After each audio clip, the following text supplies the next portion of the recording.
നമസ്കാരം.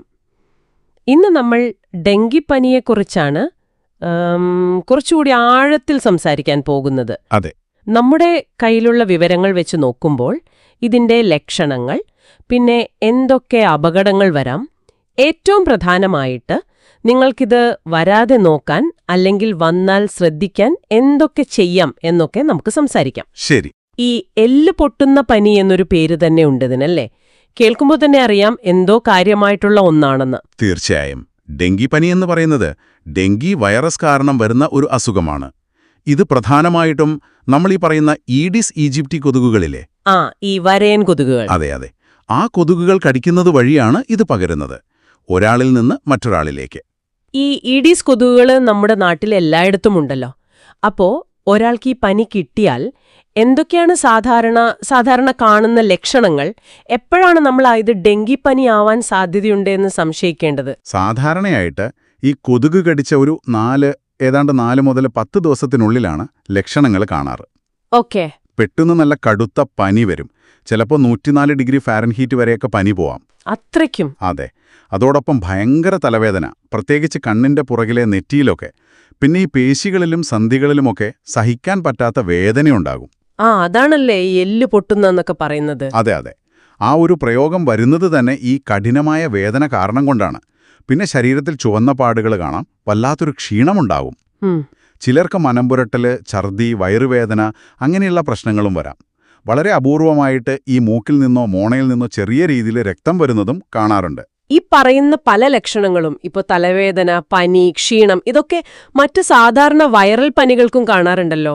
അപ്പൊ ഡെങ്കിയുടെ കാര്യത്തിൽ നമ്മൾ എപ്പോഴാണ് കൂടുതൽ പേടിക്കേണ്ടത്? എന്തൊക്കെയാണ് അപകട പിടിച്ച ലക്ഷണങ്ങൾ? ശ്രദ്ധിക്കേണ്ട പ്രധാന കാര്യം, സാധാരണ ഡെങ്കിപ്പനി ചിലപ്പോൾ കുറച്ചുകൂടി ഗുരുതരമായ അവസ്ഥയിലേക്ക് പോകാം.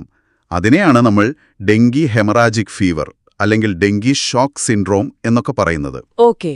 അപ്പൊ അതിന്റെ ലക്ഷണങ്ങൾ കുറച്ചുകൂടി വ്യത്യസ്തമാണ്.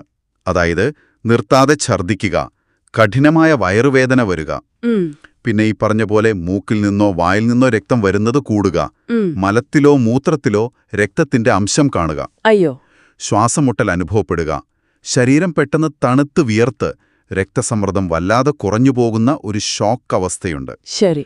ഇതൊക്കെയാണ് അപകട സൂചനകൾ. ഇതിലേതെങ്കിലും ഒന്ന് കണ്ടാൽ പിന്നെ ഒട്ടും വൈകിക്കാൻ പാടില്ല.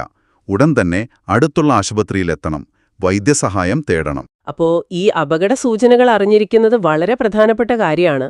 എന്നാലും നമ്മൾ എപ്പോഴും പറയുന്നത് പോലെ വന്നിട്ട് ചികിത്സിക്കുന്നതിനേക്കാളും നല്ലത് വരാതെ നോക്കുന്നതാണല്ലോ. അപ്പോ നിങ്ങൾക്ക്, ഈ കേൾക്കുന്നവർക്ക്, ഡെങ്കിപ്പനിയെ എങ്ങനെ പ്രതിരോധിക്കാം? എന്താണ് അതിന്റെ പ്രധാന മാർഗങ്ങൾ? പ്രതിരോധം എന്ന് പറയുമ്പോൾ അതിൽ ഏറ്റവും പ്രധാനം 2 കാര്യങ്ങളാണ്. ഒന്ന്, കൊതുക് കടിയേൽക്കാതെ നോക്കുക. 2, കൊതുക് പെരുകാനുള്ള സാഹചര്യം ഇല്ലാതാക്കുക. ശരി. ഈ ഏഡിസ് കൊതുകുകൾ നമ്മൾ നേരത്തെ പറഞ്ഞില്ലേ, അവർ കൂടുതലും കടിക്കുന്നത് പകൽ സമയത്താണ്. അതാണ് പലരും ശ്രദ്ധിക്കാത്തൊരു കാര്യം. രാത്രി മാത്രമല്ല. അതെ. അതുകൊണ്ട് പകൽ സമയത്ത് ഉറങ്ങുന്നവരാണെങ്കിൽ പോലും അല്ലെങ്കിൽ വെറുതെ ഇരിക്കുമ്പോൾ പോലും കൊതുകുവല ഉപയോഗിക്കുന്നത് നല്ലതാണ്. പിന്നെ വീടുകളുടെ ജനലുകളിലും വാതിലുകളിലുമൊക്കെ നെറ്റ് പിടിപ്പിക്കുന്നത് കൊതുകിനെ പുറത്തു നിർത്താൻ സഹായിക്കും. പിന്നെ ഈ കൊതുകുകൾ പെരുകുന്നത് തടയാൻ നമ്മുടെ വീടും ചുറ്റുപാടും എങ്ങനെ ശ്രദ്ധിക്കണം? എവിടെയൊക്കെയാണ് ഈ കൊതുകുകൾ സാധാരണ മുട്ടയിടുന്നത്? വെള്ളം കെട്ടിനിൽക്കുന്ന എവിടെയും ഇവ മുട്ടയിടും. അതാണ് പ്രശ്നം. അതും ശുദ്ധജലത്തിലാണ് കൂടുതലായി മുട്ടയിടുന്നത്. നമ്മൾ വിചാരിക്കും പുറത്ത് ചിരട്ടയിലും ടയറിലും പ്ലാസ്റ്റിക് പാത്രങ്ങളിലും മാത്രമാണെന്ന്. പക്ഷെ അങ്ങനെയല്ല. വീടിന്റെ അകത്തും ഇതിന് സാധ്യതയുണ്ട്. ഈ ചെടിച്ചട്ടികളുടെ താഴെ വെക്കുന്ന പാത്രമില്ലേ, ഉണ്ട്, അതിൽ കെട്ടിനിൽക്കുന്ന വെള്ളം, പിന്നെ ഫ്രിഡ്ജിന്റെ പുറകിലെ ട്രേ, എയർ കൂളറുകൾ, ചിലപ്പോൾ വീടിനകത്ത് വെക്കുന്ന അലങ്കാര ചെടിച്ചട്ടികൾ, അതിലൊക്കെ കെട്ടിനിൽക്കുന്ന വെള്ളത്തിൽ ഇവർക്ക് മുട്ടയിടാൻ പറ്റും. ഓഹോ. അപ്പൊ നമ്മൾ വീടിന്റെ അകവും ശ്രദ്ധിക്കണം. തീർച്ചയായും. ആഴ്ചയിൽ ഒരു ദിവസം നമ്മൾ ഡ്രൈ ഡേ എന്നൊക്കെ പറയില്ലേ, അതുപോലെ വീടിന്റെ അകത്തും പുറത്തും ഇങ്ങനെ വെള്ളം കെട്ടിനിൽക്കാൻ സാധ്യതയുള്ള എല്ലാ പാത്രങ്ങളും സ്ഥലങ്ങളും കണ്ടെത്തി അത് ഒഴിവാക്കണം.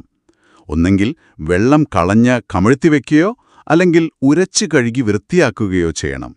വെറുതെ വെള്ളം കളഞ്ഞാൽ മുട്ടയുടെ അംശം അവിടെ പറ്റിപ്പിടിച്ചിരിക്കാൻ സാധ്യതയുണ്ട്. ശരി ശരി. പരിസരം വൃത്തിയായി സൂക്ഷിക്കുക. ആവശ്യമില്ലാത്ത സാധനങ്ങളൊക്കെ ഒഴിവാക്കുക. പിന്നെ പുറത്തിറങ്ങുമ്പോൾ പറ്റുമെങ്കിൽ ശരീരം മുഴുവൻ മൂടുന്ന കുറച്ച് അഴഞ്ഞ വസ്ത്രങ്ങൾ ധരിക്കുന്നത് കടിയേൽക്കുന്നത് കുറയ്ക്കാൻ സഹായിക്കും. ഇനി ഇങ്ങനെയൊക്കെ ശ്രദ്ധിച്ചിട്ടും പനി വന്നാൽ ഡെങ്കിപ്പനിയുടെ ലക്ഷണങ്ങൾ കണ്ടാൽ എന്തൊക്കെയാണ് ശ്രദ്ധിക്കേണ്ടത്? ഒന്നാമത്തെ കാര്യം, ലക്ഷണങ്ങൾ കണ്ടാൽ ഉടനെ ഒരു ഡോക്ടറെ കാണുക. സ്വയം ചികിത്സിക്കാൻ നിൽക്കരുത്.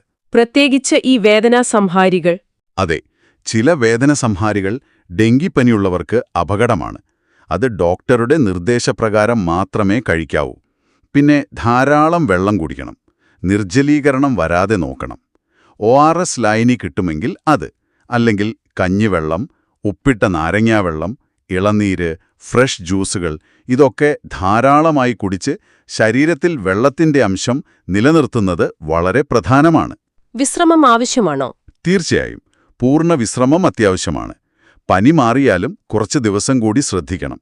പിന്നെ ഗർഭിണികൾ, ചെറിയ കുട്ടികൾ, പ്രായമായവർ, പ്രമേഹം, ഹൃദ്രോഗം പോലുള്ള മറ്റസുഖങ്ങളുള്ളവർ ഇവർക്കൊക്കെ ഡെങ്കിപ്പനി വന്നാൽ കുറച്ചുകൂടി ഗുരുതരമാകാൻ സാധ്യതയുണ്ട്. അപ്പോൾ അവർക്ക് പ്രത്യേക ശ്രദ്ധ കൊടുക്കണം.